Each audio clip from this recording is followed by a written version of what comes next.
Hello, in this video I'm going to be talking about applications of percent in the real world. There's hundreds or thousands or millions of times that you would use percent in real life. I'm going to go over just a few of them here. Let's assume that we are finding sales tax. This is pretty common. Every state has sales tax, which is an additional amount that you pay when you buy things that goes to the government. In this case, the price of a bicycle you plan to buy is $159.99. The sales tax rate is 6%. How much will you pay for the bicycle? So in this case, we're solving a problem that is like, what is 6% of $159.99? So in that case, we can say x times 0.06. Oops, that's not right. Let's go back. So what is, x is 0.06 times, I'll use parentheses, 159.99. So we just have to do the multiplication here. 159.99 times 0.06. Looks like we have 27, 54, 59, 59 again, 35, and 9. So we have 4 decimal places, so I'm going to move this over 1, 2, 3, 4. So it looks like $9.59 and 94. So 9.5994. We're going to round that up to $9.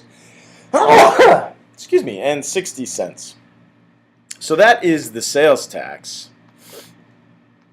But the question actually is, how much will you pay for the bicycle? So that's the whole thing. So we got $159.99 plus the sales tax of $9.60.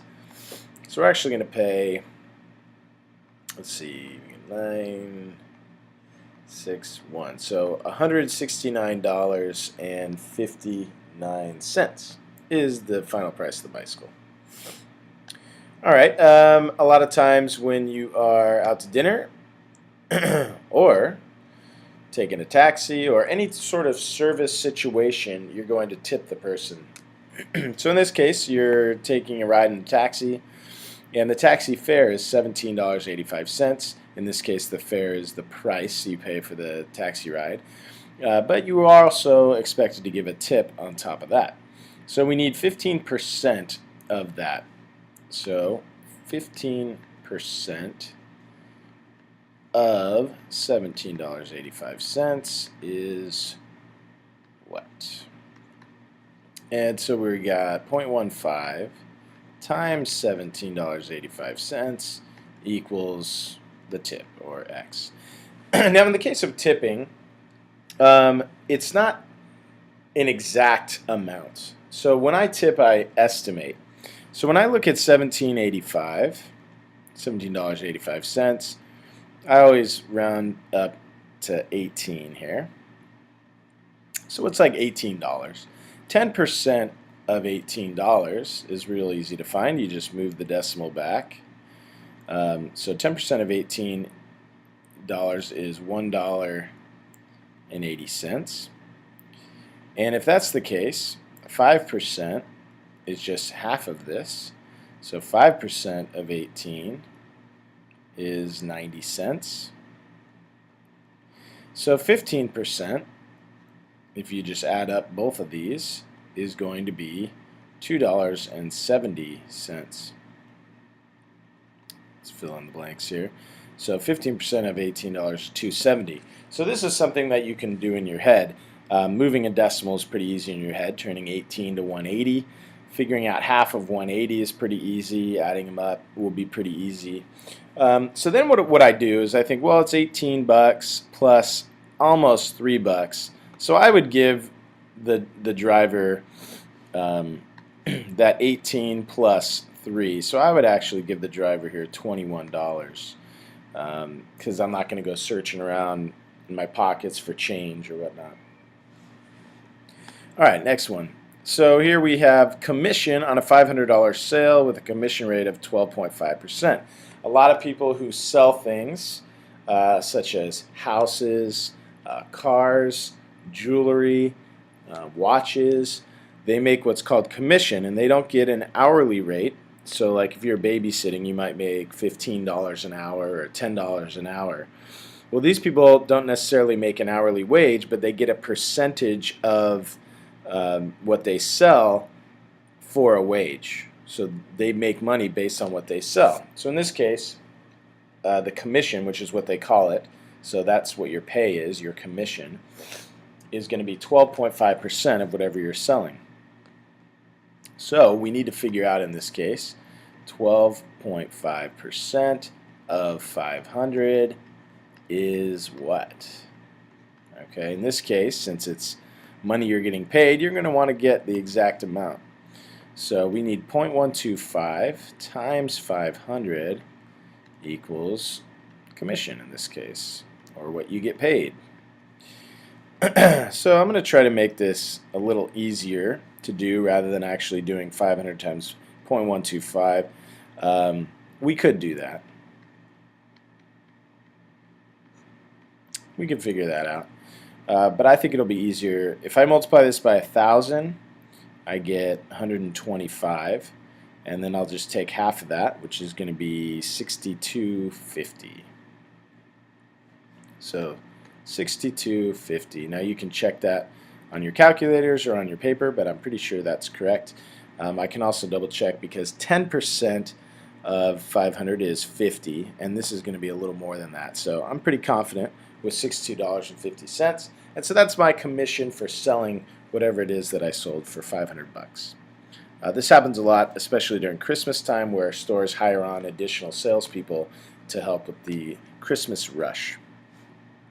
All right, percent error in manufacturing. So when a factory is making things like car parts, toys, anything, or little parts to toys, in this case shoelaces, everything that comes off the assembly line has to be within a certain specification, and if it's not, it gets thrown away or it gets put back to get fixed.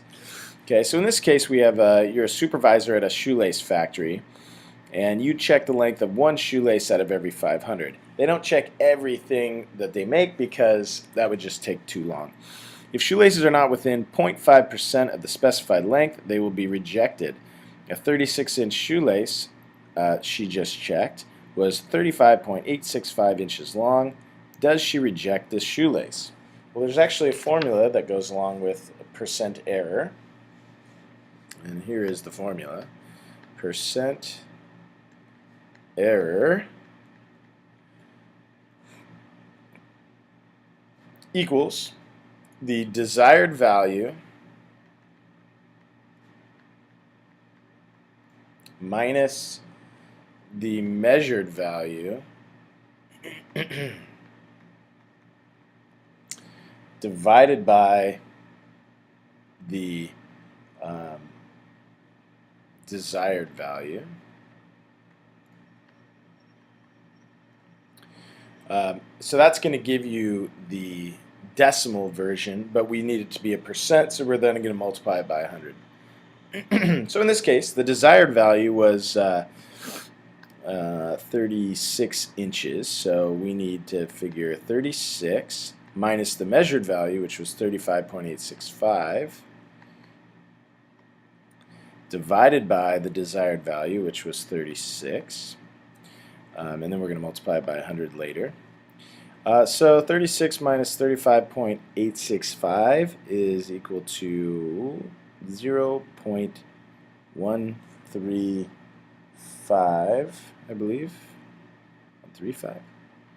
Yeah. Oh, whoops. Okay, I messed that up. 0.865. No, we're good. Okay, so 0.135 over, so that's that subtraction, over 36. and then we're going to multiply by 100. 0.135 divided by 36. We could do that long division, but I'm going to take out my trusty phone calculator and figure it out. So 0.135 divided by 36 equals, let's move this down, 0.00375. We're going to multiply that by 100 so that we can get the percent. So it's actually 0.375%. Well, we needed to be within 0.5%, and 0.3 is within 0.5, so we made it. So if it was off by 0.6, that would be outside of the specified length, so we would have to reject the shoelace. All right, last one. Finding registration fee. So states often get a vehicle registration fee, which is another way for the government to make money. So in this case, a fee to register a medium weight truck right here is 1.5% of its assessed value. They would get that value from a book like Kelley Blue Book that gives values of automobiles. So what is the fee to register a truck with an assessed value of $14,500? So we need 1.5% of $14,500 is what? So we're doing 0.015 times 14,500 equals the registration fee. Well, I know that 1% of anything is just moving the decimal over twice. So 1, 2. So 1% of 14,500 equals 145 bucks. Since I know what 1% is, I know that 0.5% or 0.5% must be half of that. So half of that is $72.50. Right, 70. Yep. And this is dollars, right?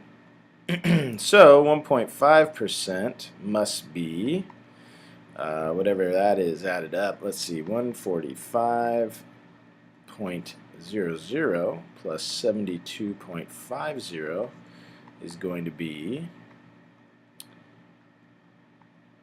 217 bucks and 50 cents to the state for having your truck on the road, and that would be paid every year. Thanks for watching. Those were the applications of percent in the real world.